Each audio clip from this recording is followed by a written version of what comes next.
J'ai voulu qu'on parle un petit peu de l'évangélisation et bien évidemment, beaucoup d'autres points vont être abordés au travers de ce sujet. Parce que en fait, si vous voulez, je pense qu'il y a un réel problème dans notre compréhension de ce que c'est que annoncer l'évangile et surtout de ce que c'est qu'incarner, voyez-vous, la vie de Christ. Et je pense que beaucoup font des choses qu'ils ne comprennent certainement pas. Voyez-vous, peut-être que cela est lié parfois à un manque d'enseignement ou tout simplement à un problème de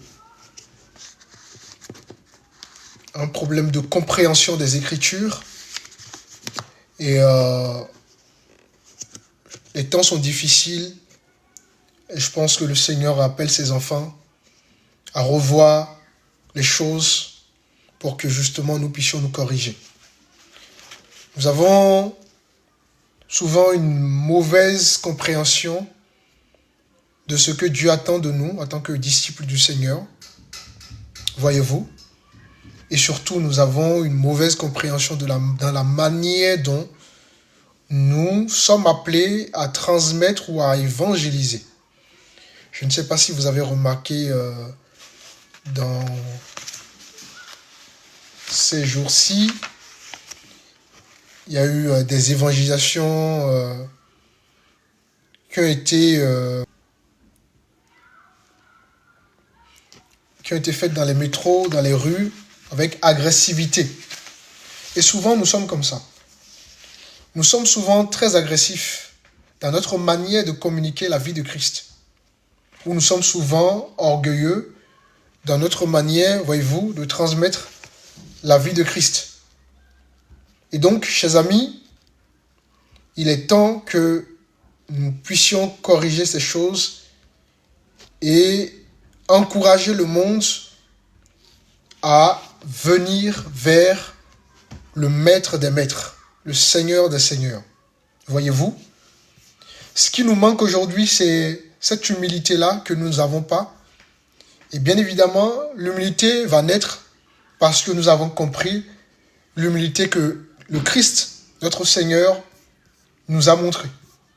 Puisqu'il est l'exemple par excellence, voyez-vous, il est l'exemple parfait et nous sommes tous, sans exception, invités à imiter cette humilité de notre Seigneur Jésus-Christ. Donc, c'est ce que je vais aborder avec vous dans ce live.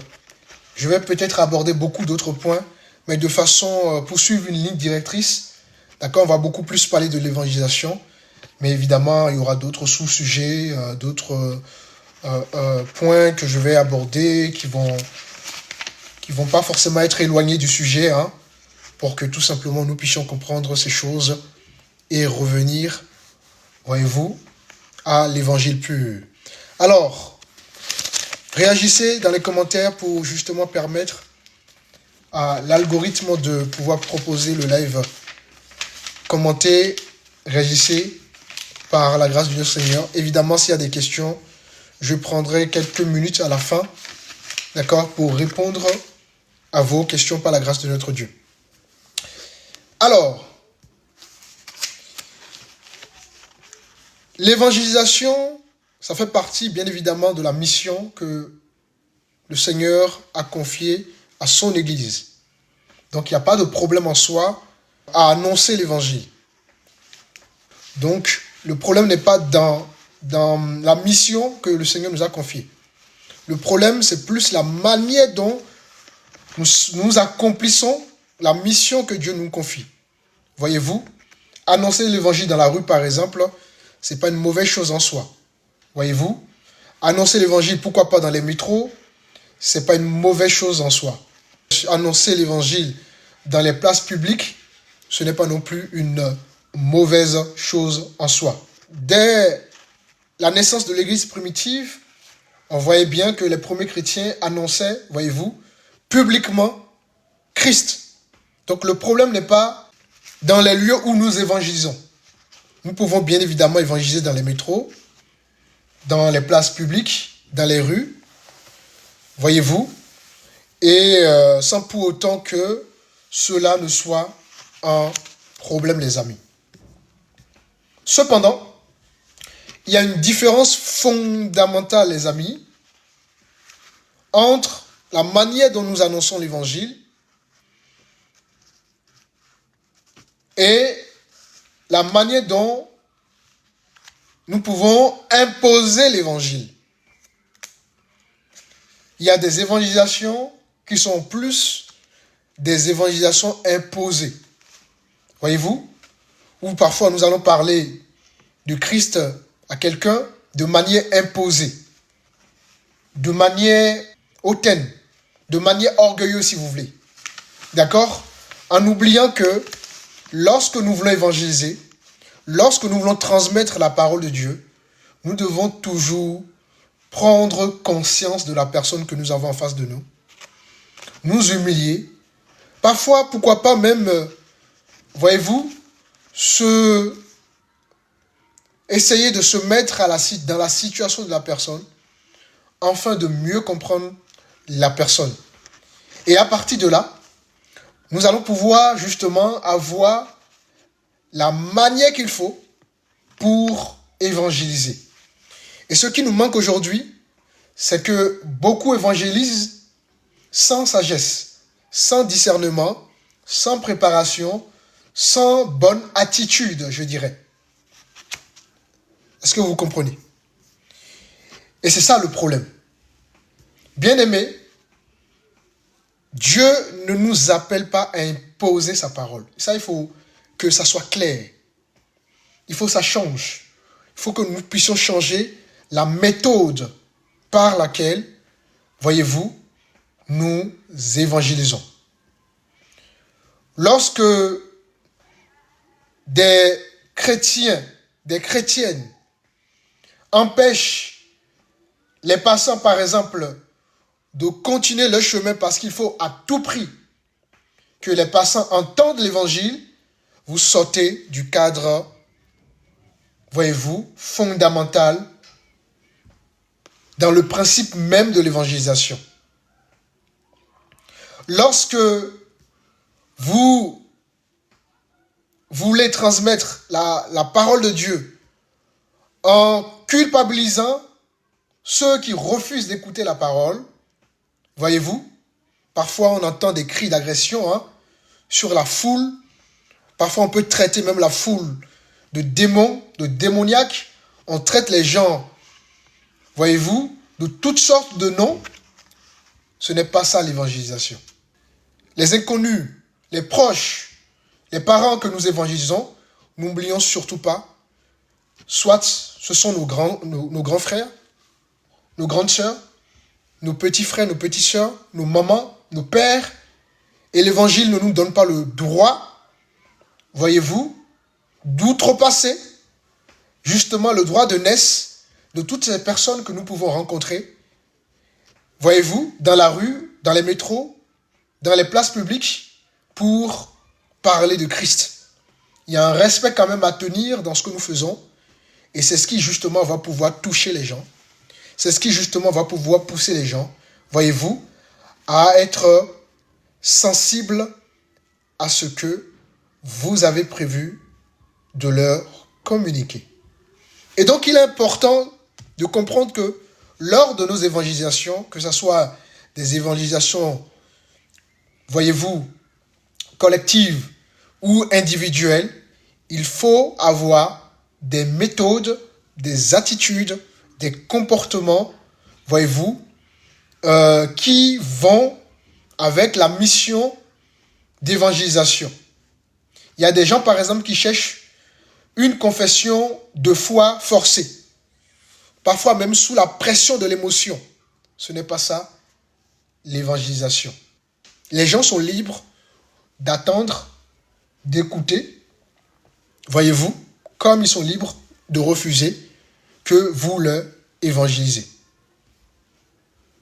Est-ce que vous comprenez? Lorsque vous imposez les choses, ces choses ne reflètent plus pleinement la méthode de Jésus.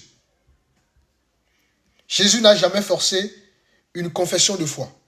Voyez-vous, à chaque fois que Jésus parlait de son Père, il cherchait, voyez-vous, une foi née de la conviction. Il ne cherchait pas à imposer une forme de pression émotionnelle ou une forme de manipulation. Il cherchait toujours à ce qu'il y ait une conviction qui soit née des personnes qui entendent tout simplement sa parole. Et donc, une confession obtenue, par exemple, sous contrainte, voyez-vous, n'est pas nécessairement une conversion du cœur. C'est une conversion par pression.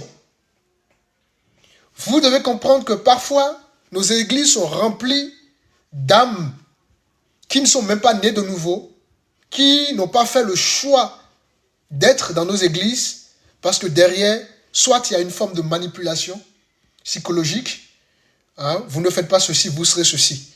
Et les gens parfois vont vouloir faire des choses parce que ça résonne en eux, tout simplement, le jugement. Et donc, nos églises sont parfois remplies parce que sont remplies, non pas des disciples, mais des gens qui viennent à l'église tout simplement, soit pour laver une certaine conscience, ou justement pour montrer leur présence, alors qu'en réalité, nos églises devraient en réalité être remplies d'hommes et de femmes qui sont donc disciples du Seigneur. Donc, notre méthode doit changer. La méthode par laquelle nous transmettons, voyez-vous, la parole de notre Seigneur doit changer.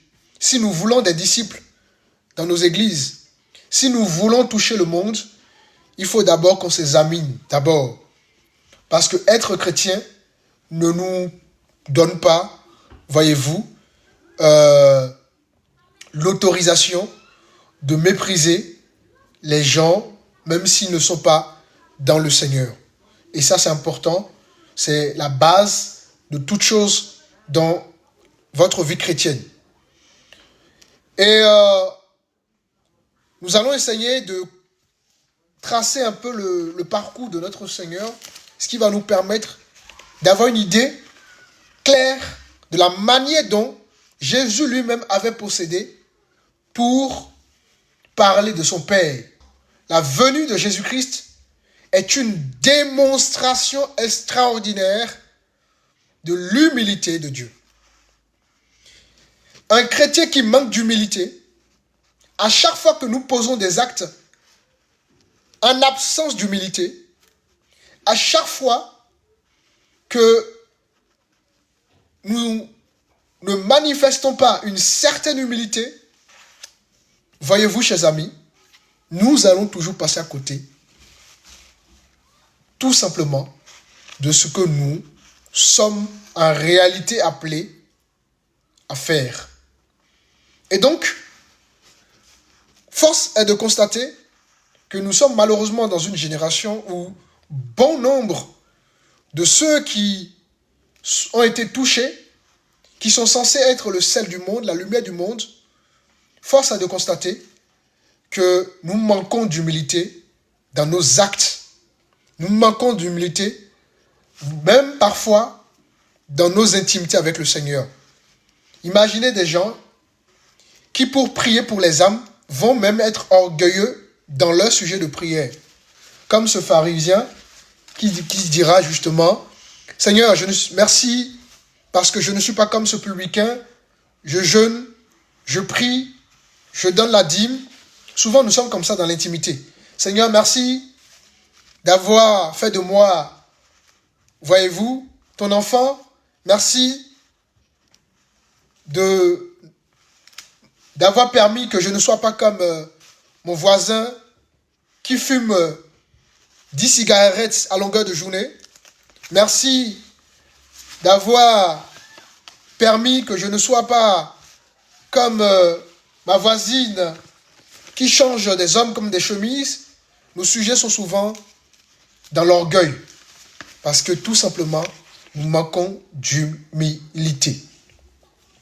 Or, Jésus nous a montré et nous a démontré de façon extraordinaire, voyez-vous, ce que c'est que l'humilité. Et donc, comme nous sommes donc appelés à marcher comme lui, nous sommes aussi appelés à incarner cette humilité-là. Et c'est pourquoi parfois nous n'incarnons pas cette humilité-là, soit parce que tout simplement nous ne recevons pas les enseignements qu'il faut, ou soit nous ne comprenons pas les enseignements du maître, ou soit nous ne voulons tout simplement pas, voyez-vous, vivre comme Christ, comme Galate le dira, ce n'est plus moi qui vis, mais c'est Christ qui vit en moi. Est-ce que ça va? Je regarderai vos commentaires à la fin. L'incarnation de Jésus révèle un Dieu infiniment humble.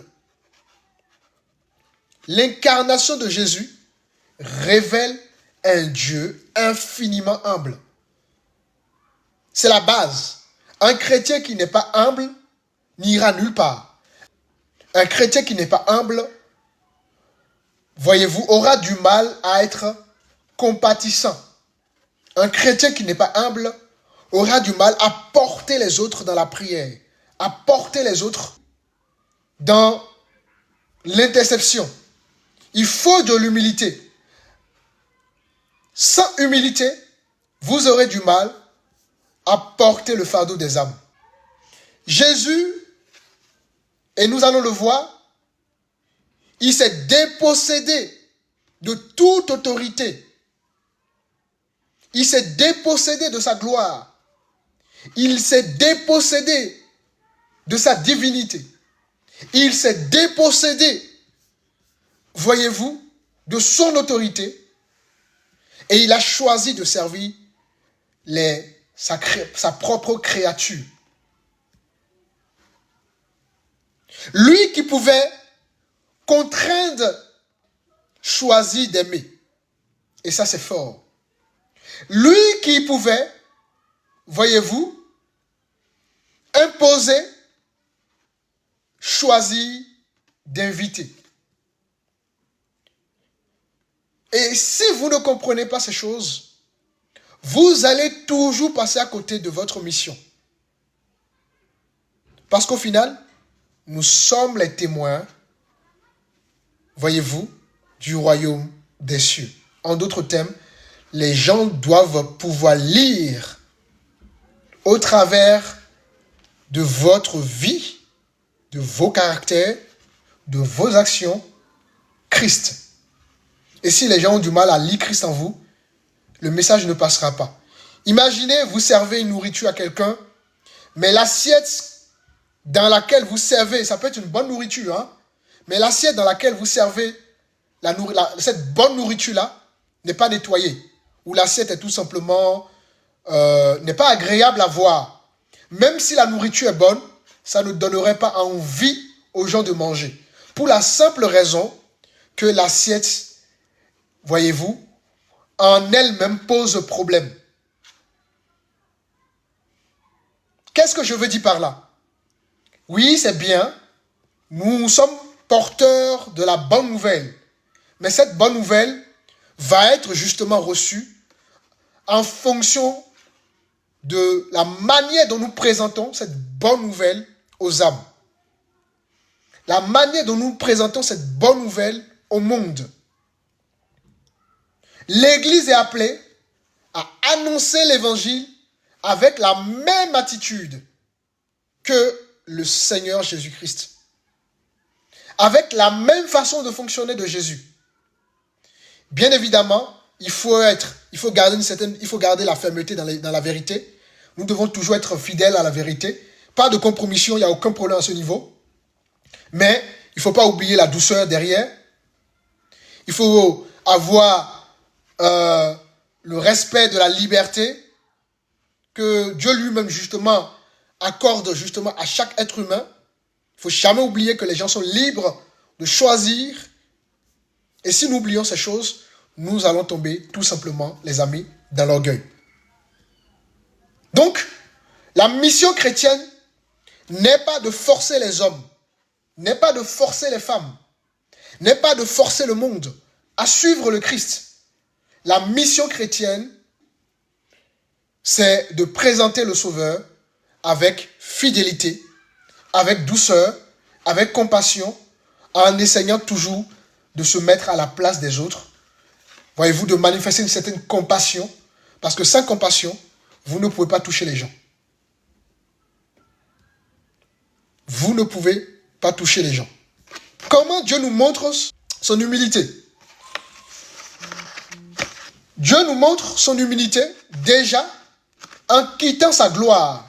Le simple fait que Jésus nous laisse sa gloire, quitte sa gloire, abandonne toute son autorité. Voyez-vous, pour rejoindre l'homme, c'est déjà une grande humilité que Jésus nous enseigne. Une grande humilité que le Maître nous enseigne. Avant l'incarnation de Jésus, le Fils de Dieu partageait pleinement la gloire du Père. Et d'ailleurs, Jean chapitre 17, le verset 5 dit ceci, je cite, « Père, glorifie-moi auprès de toi de la gloire que j'avais auprès de toi avant que le monde fût. » Donc nous voyons clairement que Jésus avait une gloire auprès du Père et il va abandonner cette gloire volontairement. Il va quitter cette gloire pour entrer dans notre condition humaine. Je ne sais pas si vous vous rendez compte, hein? Jésus abandonne sa divinité pour entrer dans la condition humaine.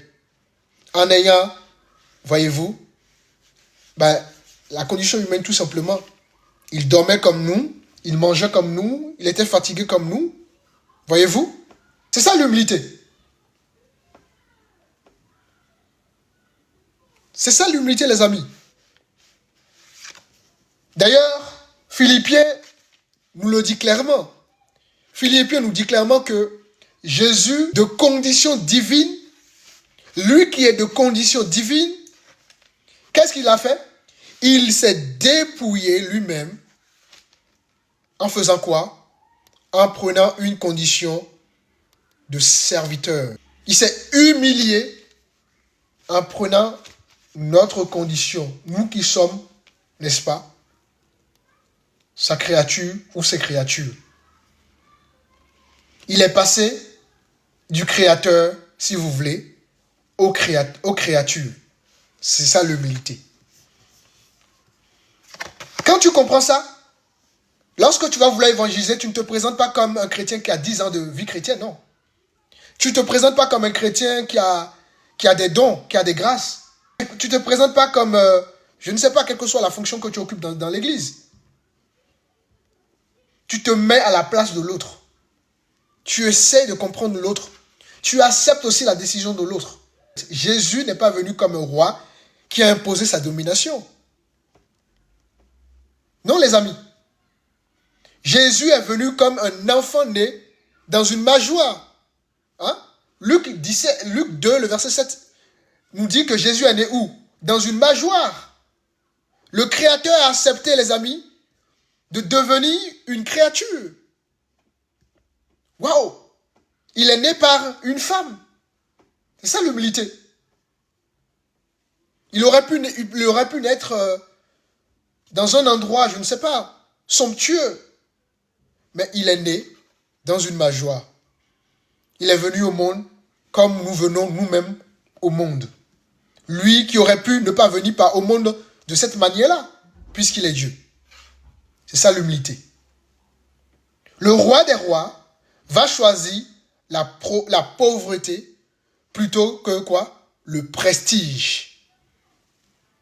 Combien de chrétiens choisissent l'humilité? Vous voyez, nous venons vers les gens de façon orgueilleuse, pensant que parce que nous avons Christ, et donc forcément nous sommes supérieurs aux autres. Comme nous avons Christ, il ne faut pas respecter les autres. Comme nous avons Christ, Voyez-vous, il ne faut pas respecter le libre arbitre des autres. Non, être chrétien ne nous donne pas le droit, les amis, de ne pas respecter les autres, peu importe les oppositions qui peut y avoir lieu.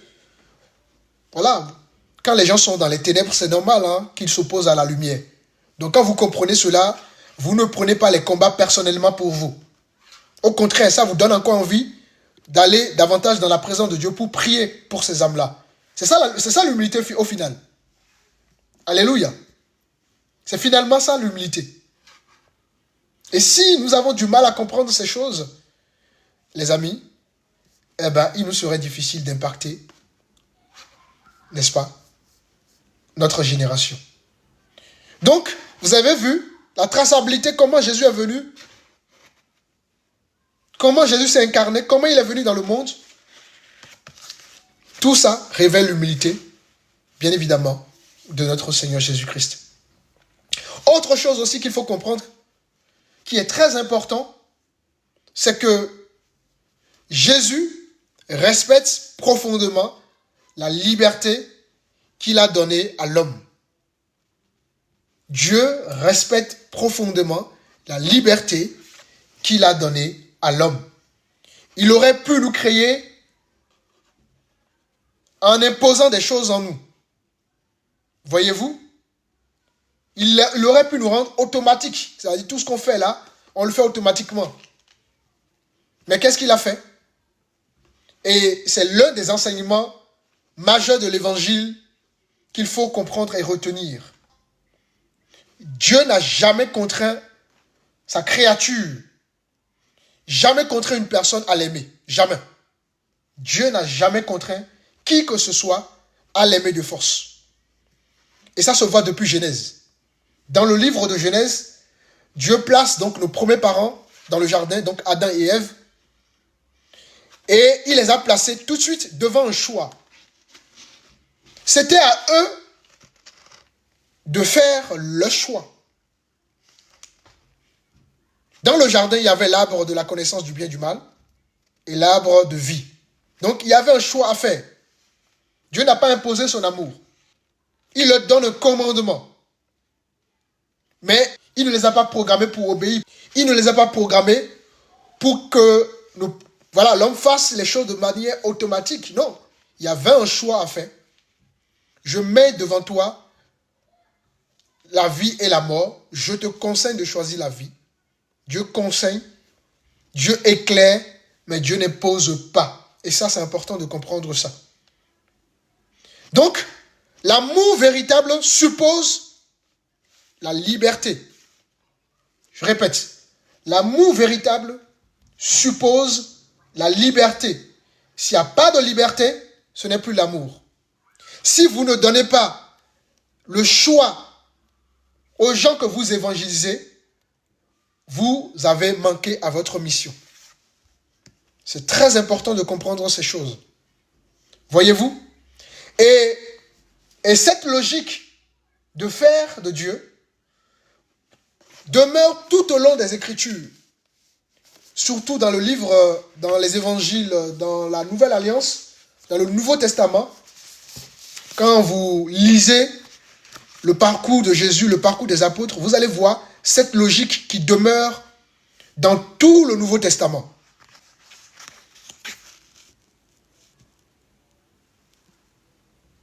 Si vous voulez, on peut prendre quelques exemples, comme ça va plus vous parler, et vous allez voir comment Jésus a fonctionné.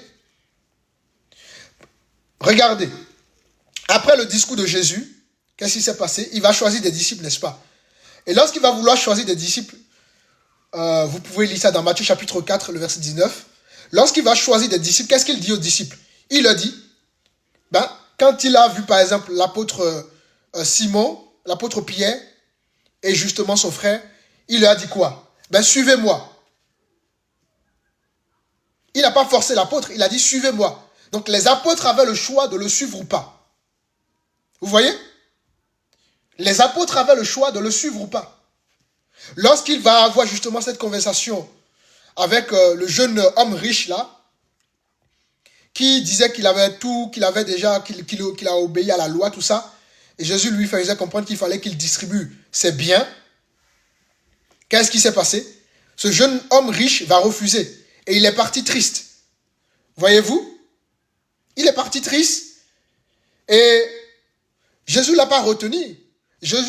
En plus, Jésus l'avait encouragé que c'est très bien, tu as accompli la loi, c'est très, très bien. C'est bien. Maintenant, il te manque une seule chose.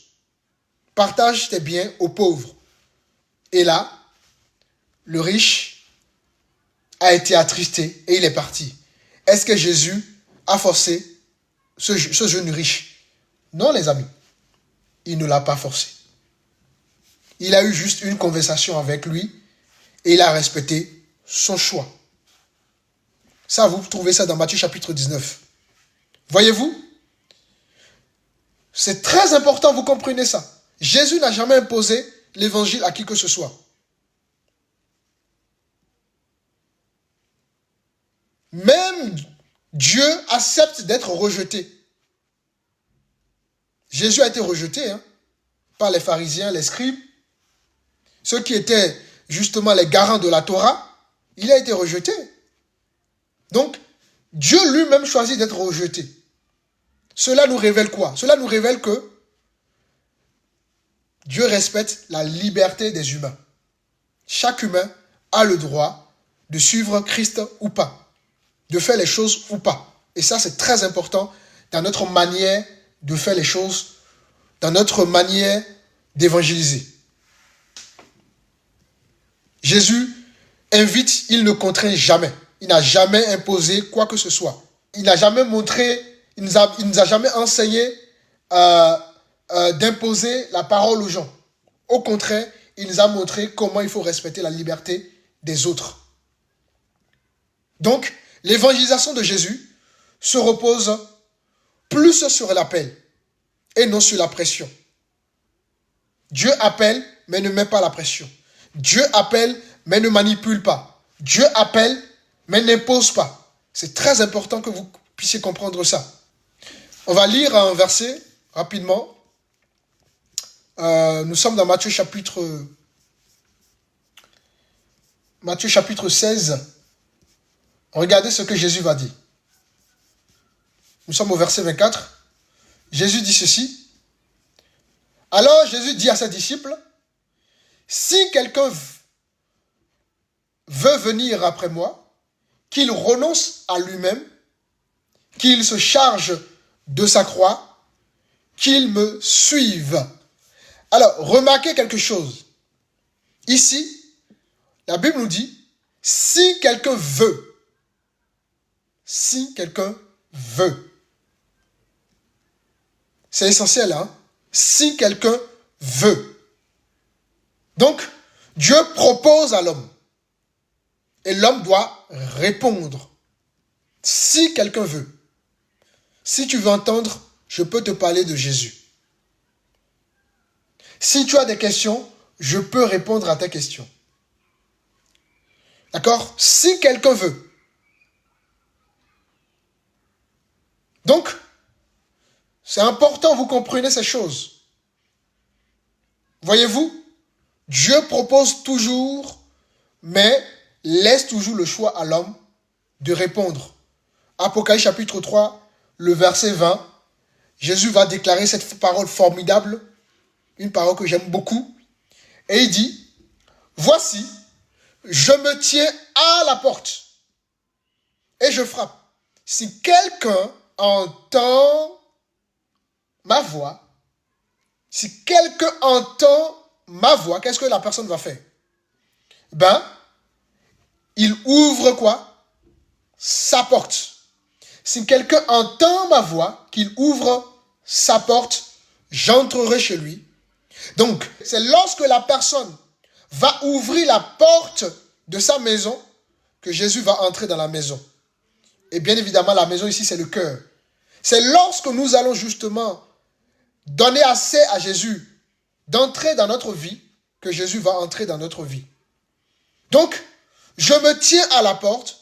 Si quelqu'un entend ma voix, qu'il ouvre la porte, et alors là, j'entrerai chez lui. Je soupirai avec lui, et lui avec moi. Donc, avant que Jésus n'entre dans notre vie, ne soupire avec nous, voyez-vous, ben, il faut d'abord qu'on lui donne justement, qu'on lui donne l'accès, qu'on accepte d'ouvrir nous-mêmes la porte. Donc, Dieu ne entre pas dans notre vie par infraction. Dieu frappe, mais il nous donne le choix d'accepter ou pas. Dieu appelle, mais c'est à nous de répondre. Alléluia. Il frappe, il ne défonce pas la porte. Il n'impose pas sa parole. Il n'impose pas le salut. Il n'impose pas la vie éternelle. C'est très important, vous comprenez ces choses, bien-aimés. Il est temps que l'Église change d'attitude, change de méthode et revienne tout simplement à ce que les apôtres nous ont laissé. Nous sommes donc le prolongement de l'Église primitive. Je m'étonne de voir des églises aujourd'hui qui essaient d'inventer des choses. Il faut qu'on change cela, les bien-aimés. Évidemment, nous ne sommes pas parfaits. Les erreurs ne manqueront pas, voyez-vous. Mais il est important de se corriger, de se remettre en question régulièrement et de corriger les choses afin pleinement de refléter notre nature aux yeux du monde. Comme les évangiles le diront, nous sommes le sel du monde, la lumière du monde. Et les apôtres par la suite vont suivre le même modèle. Après la mort de Jésus et sa résurrection, les apôtres ont suivi le même modèle, sans changer la logique, le principe que Jésus avait laissé. Par exemple, dans le livre de Actes, l'apôtre Paul, lorsqu'il va évangéliser, qu'est-ce qu'il a fait? Il n'a jamais imposé. À chaque fois, il essayait de persuader, d'enseigner, de transmettre, de parler de Jésus. Mais c'était aux gens, voyez-vous, de choisir, de croire ou pas. Et d'ailleurs, les gens croyaient, il y en a d'autres qui ne croyaient pas. Et jamais l'apôtre Paul imposait ou forçait les gens. Dans la mission de l'apôtre Paul, à chaque fois qu'il allait en mission, il n'imposait pas l'évangile. Parfois, il se faisait frapper. Il évangélisait au péril de sa vie. Est-ce que vous comprenez? Et quand les gens refusaient, ben les apôtres continuaient leur route. Ils continuaient. Même quand ils se faisaient persécuter, ils continuaient, les amis, leur route. Donc, jamais les apôtres poursuivaient les gens pour leur imposer une décision, pour leur imposer l'évangile, pour leur imposer la parole de Dieu.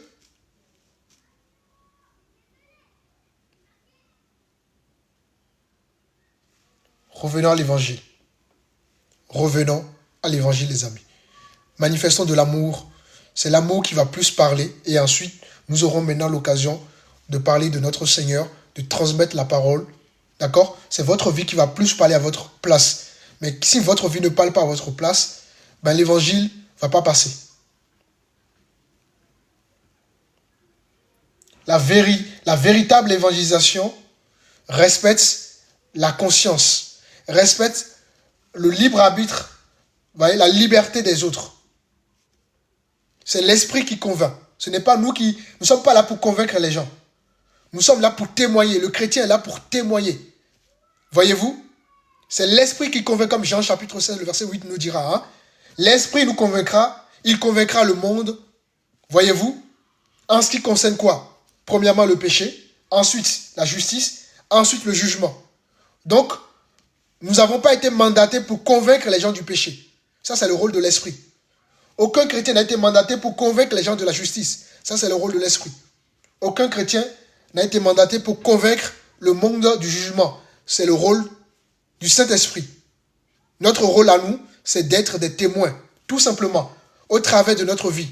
La manière dont nous parlons, la manière dont nous nous conduisons. Évidemment, il faut être clair. En tant que chrétien, nous ne sommes pas parfaits. En tant qu'homme de Dieu, je ne suis pas parfait. Parce que malheureusement, on idéalise trop la nature chrétienne. On idéalise trop les serviteurs de Dieu. Un serviteur de Dieu n'est pas exempt de péché. Il peut pécher. Un chrétien n'est pas exempt du péché. Il peut pécher. Nous sommes des êtres humains. On n'est pas parfait. On va commettre des erreurs. On va commettre des fautes. D'ailleurs, nous sommes des malades. Voyez-vous? Et le rôle justement de l'Église, c'est de nous guérir. C'est ça notre rôle. Donc dans l'Église, il y aura des gens qui continueront toujours à manifester les œuvres de la chair, puisque nous sommes dans une comment dirais-je, nous sommes dans une dans une transformation. Donc, arrêtons aussi d'envoyer des images au monde des chrétiens qui sont parfaits, des serviteurs qui sont parfaits. Non, nous ne sommes pas parfaits. Un serviteur n'est pas défini par le fait qu'il soit parfait. Non, un serviteur est défini par la mission que Dieu lui a confiée.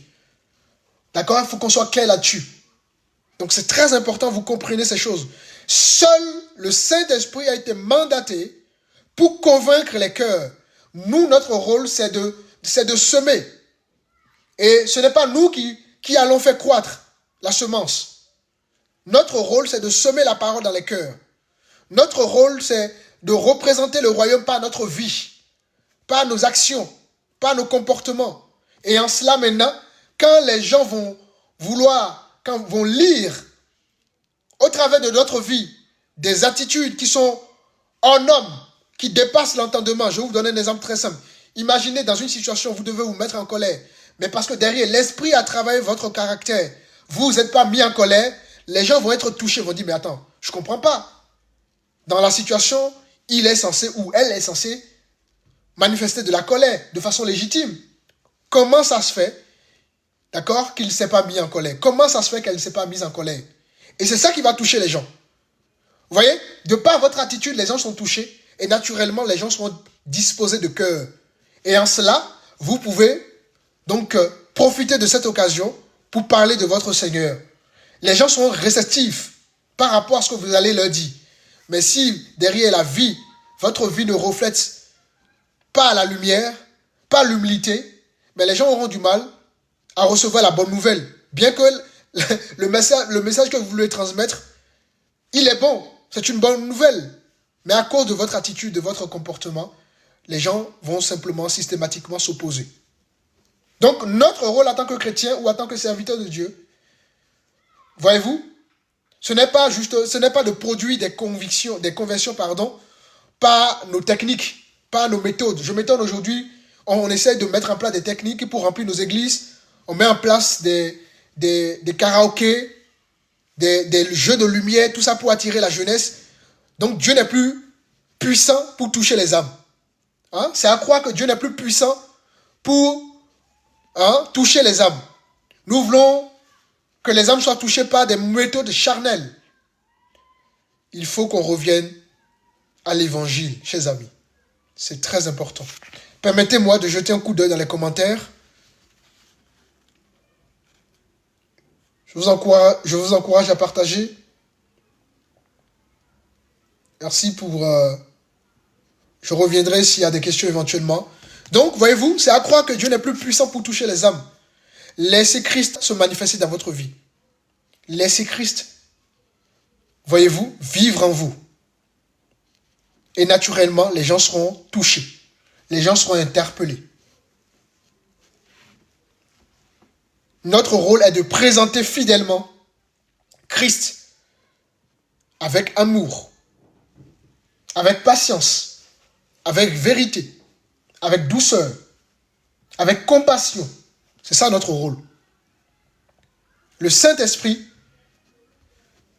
quant à lui, se charge de convaincre. Nous, on s'aime, et lui, il fait le travail derrière. Vous pouvez évangéliser quelqu'un, et 10 mois plus tard, la personne devient disciple du Seigneur. Mais il a fallu 10 mois pour que la personne soit convertie. Vous voyez? Parce que derrière, entre le temps où vous avez semé, le Saint-Esprit a justement travaillé dans le cœur de cette personne-là, en qui vous avez semé la parole de Dieu. C'est spirituel, les amis. Hein? Tout est spirituel. Donc, j'encourage les jeunes, parce que malheureusement, les gens oublient que même quand on a le zèle seul ne suffit pas. D'accord? C'est bien d'avoir du zèle. C'est bien, mais il faut faire très attention. Il faut de la sagesse, de la maturité derrière. Il faut préparer aussi nos évangélisations.